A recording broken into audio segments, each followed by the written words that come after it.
আসসালামু আলাইকুম ভিউয়ার্স, আশা করি সবাই ভালো আছেন, সুস্থ আছেন। আজকের ভিডিওতে AS ROG 110M মাদারবোর্ডের বুট মেনু থেকে উইন্ডোজ ইনস্টলেশন প্রসেস দেখাবো। আশা করি ভিডিওটি আপনাদের উপকারে আসবে, সাথে থাকবেন।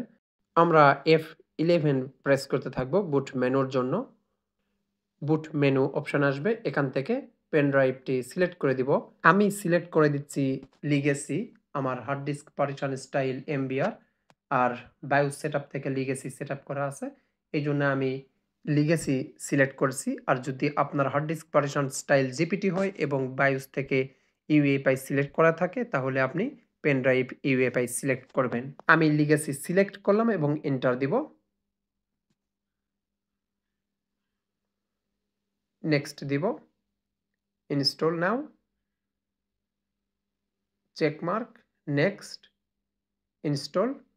এখানে ২ টা স্টোরেজ আছে। একটা হচ্ছে হার্ড ড্রাইভ আর নিচে যেটা আছে সেটা হচ্ছে এসএসডি।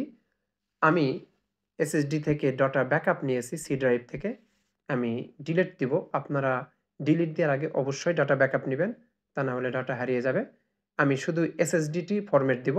এসএসডির যে ড্রাইভগুলো আছে, যেগুলো সিস্টেম রিকভারি রিজার্ভ যদি থাকে, সেগুলো ডিলিট দিবেন এবং সি ড্রাইভটি ডিলিট দিবেন, তারপর নেক্সট দিবেন সিলেক্ট করে।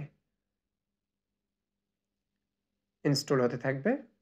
রিস্টার্ট নেওয়ার পর আমি পেন ড্রাইভটি খুলে নিব, কারণ আমি বায়োস থেকে ফার্স্ট বুট প্রায়োরিটি এসএসডি সিলেক্ট করে আসিনি। এই জন্য পুনরায় পেন ড্রাইভ থেকে উইন্ডোজ ইনস্টলেশন প্রক্রিয়া চলতে পারে, এই জন্য আমি খুলে নিয়েছি। আপনারাও খুলে নেবেন। এখানে ওকে দিব এবং এখানে ওকে দিব। আপনারা অবশ্যই উইন্ডোজ ইনস্টলের পূর্বে ইন্টারনেট কানেকশনটা খুলে রাখবেন, তা না হলে আপনার ৫ মিনিট নষ্ট হবে এবং এই অপশনগুলো আপনাকে পার হয়ে যেতে হবে। আপনারা উপরে সিলেক্ট করবেন, ওকে দিবেন। যদি ইন্টারনেট খুলে রাখতেন কানেকশনটা, তাহলে এই অপশনগুলো আসতো না।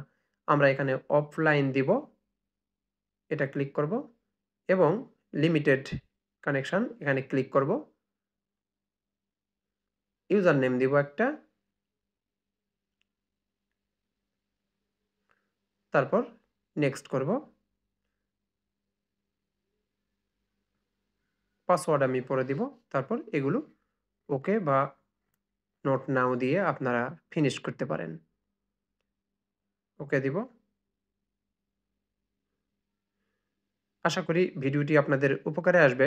যদি ভিডিওটি ভালো লাগে তাহলে অবশ্যই লাইক, কমেন্ট, শেয়ার করবেন। আর সাবস্ক্রাইব করতে ভুলবেন না। আপনাদের সাবস্ক্রাইব আমাদের কাজের অনুপ্রেরণা যোগায়। ভালো থাকবেন, সুস্থ থাকবেন। আসসালামু আলাইকুম।